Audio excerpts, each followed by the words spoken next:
Hi everyone, I am Tetsuya. Thank you so much for coming back to my channel today to watch my videos. So today I am going to share the interview videos to my non-Singaporean friends who live in Singapore or who are in Singapore. And the focus of the topic of today is about what my non-Singaporean friends miss in Singapore.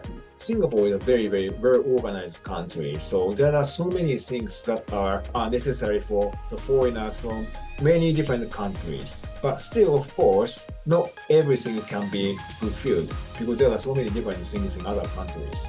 So today I interviewed my non-Singaporean friends about what they are missing of their original countries when they live in Singapore. There are many things they miss in Singapore actually, but what kind of things they are missing? That is a very interesting question I came up with. Anyway, I hope you enjoy my video. Yes, I do. I do actually, because Singapore is so expensive. I don't have a car in Singapore. Whereas in Malaysia, I have a car. So I can just, if you think about something, you want to go to shopping, you want to go to eat outside, I can just come out from my house and then drive the car to go to anywhere I want. Here, I don't have a car, so everything I depends on public transportation, uh, ride sharing application like Grab, and that's pretty much it. So that is the thing the most the thing that I most miss comparing to Malaysia and Singapore. I mean, in terms of food, it's similar, the people similar, a part of family because it's very close. We can cross the border, except during the COVID because I cannot go there for quite some times. Other than that, I think it's okay. I think Singapore is also very close to India. Um, there wasn't really something that I missed a lot. I could also visit home twice a year. Um, that was easy as well. Yeah, yeah. I mean, Singapore is just a 5 hour flight away. I could go twice a year, or even more if I wanted. Like for example, there's a long weekend. I could also go home. And of course, because there's a big Indian presence in Singapore, you get everything. For example, the food isn't an issue at all. You get close to authentic Indian food in Singapore. I think Singapore has a lot of Indians living there as well, and there's a big Indian community, like Singaporean Indians as well as Indians from India, and there's a big Indian diaspora there. A lot of Indian food. So if you go to Little India, you'll find everything Indian, from food to shopping to goods. So in that sense, I didn't miss India so much because I could find Indian food, I could find Indian goods, I could find Indian people to mix with. So that wasn't an issue really. I think for food, of course, I like lots of food. I probably have just a list of food that I don't like, but in that list, I do have food that I feel that has no taste. Like not sour, not spicy or something. But if the taste is like very plain, I don't really like the food. So sometimes the food in Singapore, especially the ones that you don't know whether it's good or not, they taste kind of plain, and it's not really full of spice. So in terms of food, it may be a little bit plain, and I don't really like that. But there are places that I know that has good food, have good food, and it's very delicious. And I go there, so I just go to the ones that I know that is definitely very good. So I don't miss it that much. Indonesian food is also very rare, but I don't indulge it too much. Instead of that, I would probably either cook on my own, go back to Indonesia for the food, or maybe like when I get back here, I have some canned food or some instant noodles, which are directly from Indonesia, which is like much better, right? Mainly the thing that I miss the most is the food. I mean, the things about Indonesian people, Singapore is not so far from Indonesia, so I make quite a number of Indonesian friends here. But the food, sadly, Singaporean food is not the best, honestly. I mean, like Indonesian food is for me personally, it's like I really like the spices of like the food from my home country, and sadly in Singapore they don't have that. So yeah, every time I come back to Indonesia, of course I'm gonna eat all the rendangs and everything. So basically, except for that, you do not have something you miss? Basically, Indonesia is 'Cause really near from Singapore. If you want to try yeah, that's the the thing. The food, I mean, I can get Indonesian food here as well, and yeah, it's not like a big change of culture. Yeah. Okay, I'm comparing it to Indonesia. Yeah, so it's Grab and Gojek is really popular in Indonesia, and it's like it's so easy to like purchase something from a store. Like let's say you forgot, like, oh, I need this item, and then you need it like on the same day. But it's because Jakarta is like so far to travel from one place to another to get like maybe a simple item.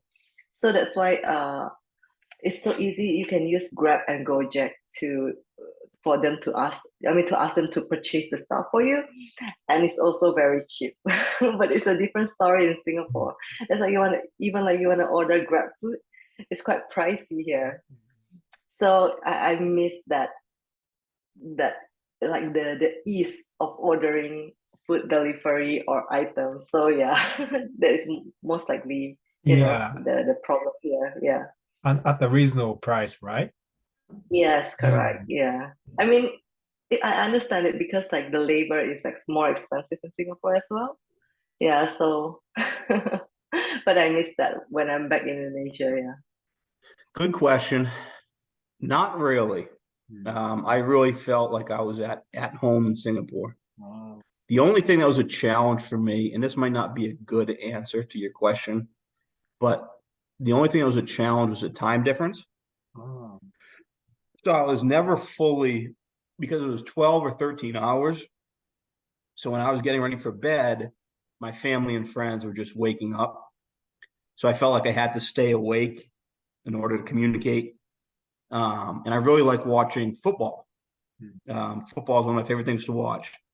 And I would have to wake up at 4 a.m., 3 a.m., 2 a.m. on Monday morning in order to watch football. So I missed, that was, I guess I didn't miss it, but that was very tough for me, was I never fully acclimated to the time difference, right? Because I was still partially living in America and partially living in Singapore, right? So I guess I didn't miss anything per se about the culture, but I definitely found it challenging with the time zone differences. Culturally, I really didn't miss anything. I immersed myself in the Singaporean culture. I immersed myself in the Singaporean food. So I really didn't miss anything. I knew when I was leaving America what I was signing up for, what I was getting into. And so for those reasons, I really didn't miss anything. The second one is about like some places like mountains. I like hiking a lot. So, but in Singapore, as I've just mentioned, is the highest is only 130 or 50 meters high. So I cannot really go to somewhere. It is a city size. You don't expect it to have a lot of place for you to hike. Like Japan, you also have so many famous place to visit. In China, it's different. Like in Shanghai, I can go easily during weekend. I can go to different cities, explore by 4 hours by car, and then we can start to hike a lot. So that part I miss a lot.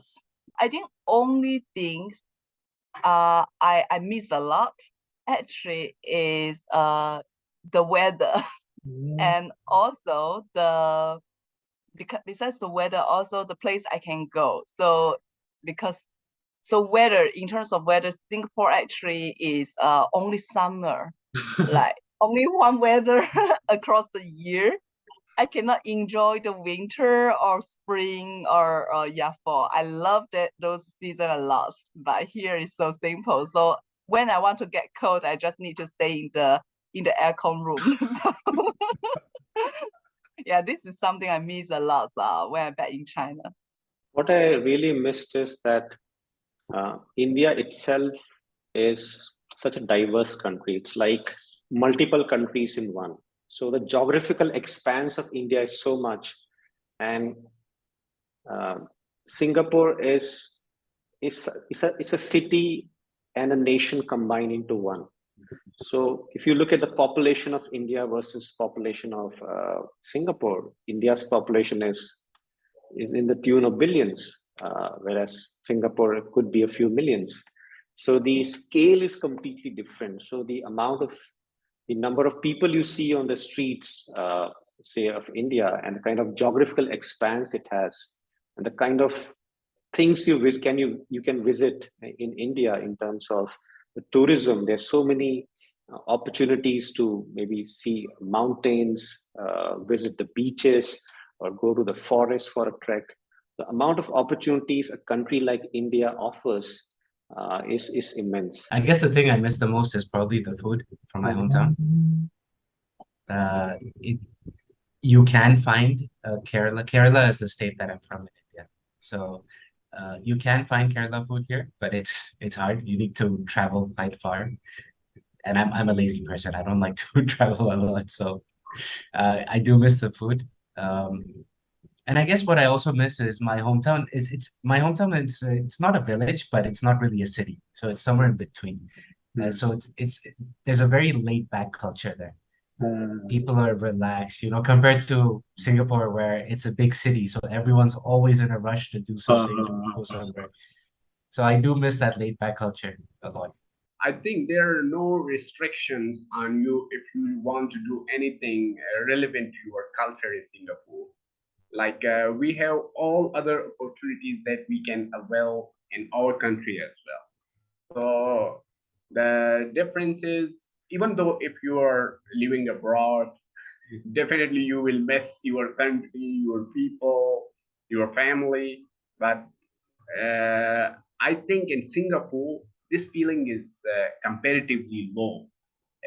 Once you are living in other parts of the world, I think these feelings are much more as compared to once you are living in Singapore. Also, if you look at my country, you can find like that one thing that I'm missing in Singapore. In my country, you can enjoy different weathers. You can enjoy winter, autumn, spring, summer, and also you can go to the mountains, hilly areas of Pakistan. But here in Singapore, you will have only one weather. So I think that is the only thing that I missed about my country.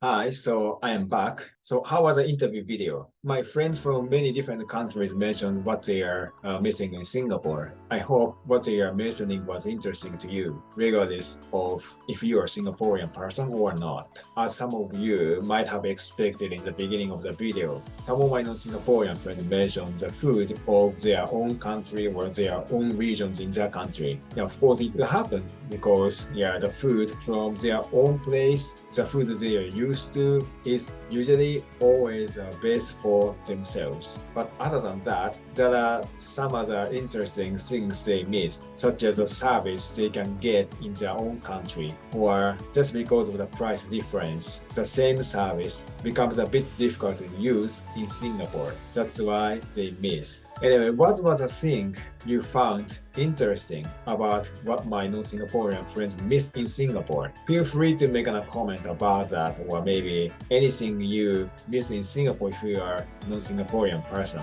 Or maybe it's also interesting to know that what Singaporean person likes about other countries that doesn't exist in Singapore. Anyway, thank you so much for watching my video up until here today, and I hope you stay in my channel to watch my videos more in the future. So see you in other videos.